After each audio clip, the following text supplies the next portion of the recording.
they made earlier today. I know that's old news at this point, but we're going to be talking about that a lot. You want to Yeah, just so you want to dig right in there? yeah, I'll just quickly give the layout of today's show, just quickly for the people. Okay, yeah. So we'll be talking obviously the breaking news with the Niners, the Dolphins, and the Eagles, which is just like huge news. We'll go into that. Then we'll be talking about Saturday, Sunday, Sweet 16, and then if we have a little bit of time, we'll just talk NBA trade deadline. But we have a lot of stuff to go over, so probably not much NBA bets today. But we'll get you with March Madness bets. Sounds good, Dean. Sounds good. All right. Well, hey, let's get right into it. So the Niners send over a set of draft picks. What were the draft picks that they sent? I believe so. They traded for the Dolphins number 3, so that's what they got in return. And what they traded was their 12th overall this year, their third round compository pick that they got because Salah signed with the Jets, which I think is kind of ironic. And they gave up their first round pick for the next 2 years. So overall, 3 first rounders and a third for this quarterback soon to be named. What do you think of the trade?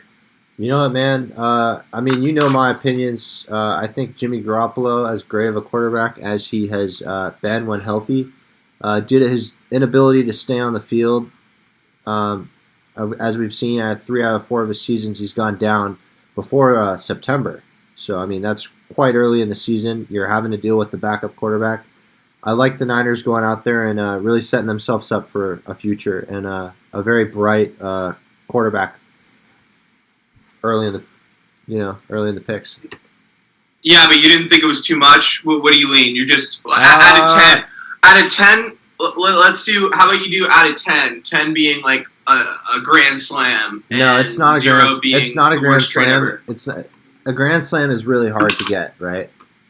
A grand slam. A grand slam is not a normal number that you should get. No. No. Okay, let me put it into. I'm leaning like an 8. I think I'll give it an 8.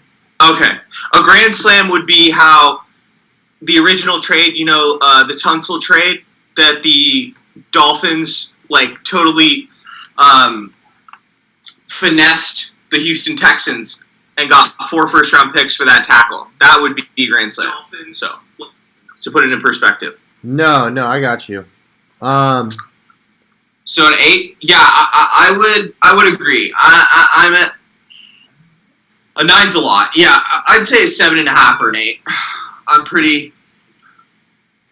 I am in the belief that some people thought, and I think the Rams kind of overpaid for Stafford, but when your problem is at the most important position in football, basically the most important position in sports, the quarterback, I'm fine with taking a big swing. And the Rams are in way deeper draft, poverty than the Niners. Definitely. And the only thing about the Niners is those high pick quarterbacks. It's like a 50-50 flip of the coin, like on whether they're going to be stars or not. So that is the risk, but I like the trade. Yeah, and I mean, I think as far as like what Shanahan's wanted, he's wanted a quarterback that he could really, mold into his system like from the get-go, like from the start. And it's not to say that Jimmy wasn't able to do that, but Jimmy had already kind of somewhat established himself elsewhere, and this really can be a defining, relationship between the third overall pick and Coach Shanahan, and it could really shape up to be something great. Well, you know what? What you're saying is it's just a monumental moment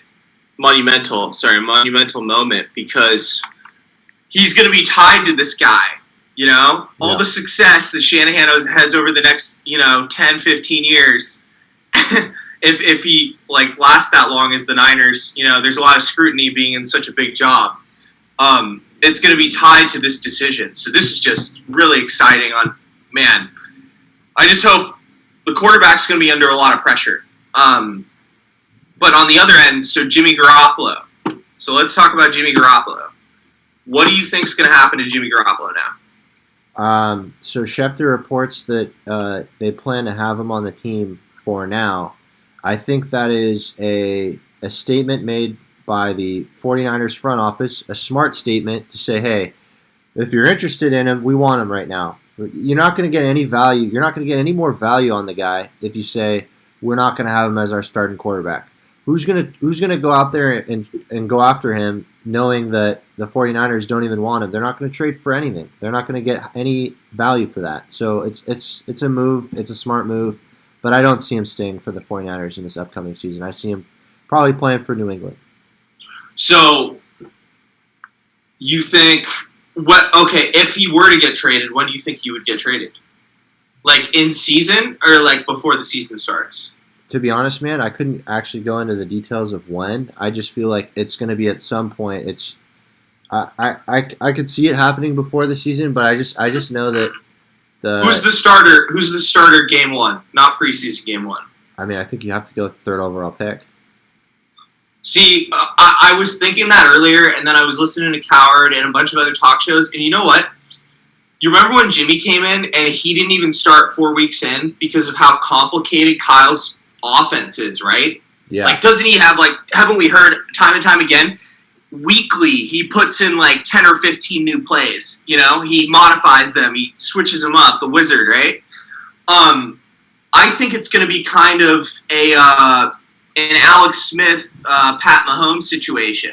I could totally see that. I think the Rook is going to have to sit for 4 or 5 weeks at the very least, you know, because that offense is so. Imagine coming out of college, you got to learn Kyle Shanahan's offense. That's crazy. You're on point with that one, Dean. Yeah, so I think personally that's what's going to happen, and you know, by that time, you know, the wheels may have fallen off Cam Newton, you know, so maybe New England will get him before the trade deadline, you know, in-season trade deadline. You know what? That's where I think it's kind of maybe shape up. I changed my opinion, and you know, actually thinking about it earlier, I was totally on the same wavelength of like Aaron Rodgers, Brett Favre, or like Pat Mahomes, Alex Smith. That kind of scenario where you have the guy sitting behind and learning and just figuring out the offense. So I definitely agree with you there. I might have been a little trigger happy to get Jimmy out, but. Well, I think you saw, you know, Herbert just got flung in there and stuff, but I just think Kyle's offense is too complicated, you know, compared to other teams. Hey, an interesting take I got for you. Speaking on Herbert, do you think, in retrospect, looking at how he panned out as a player, do you think that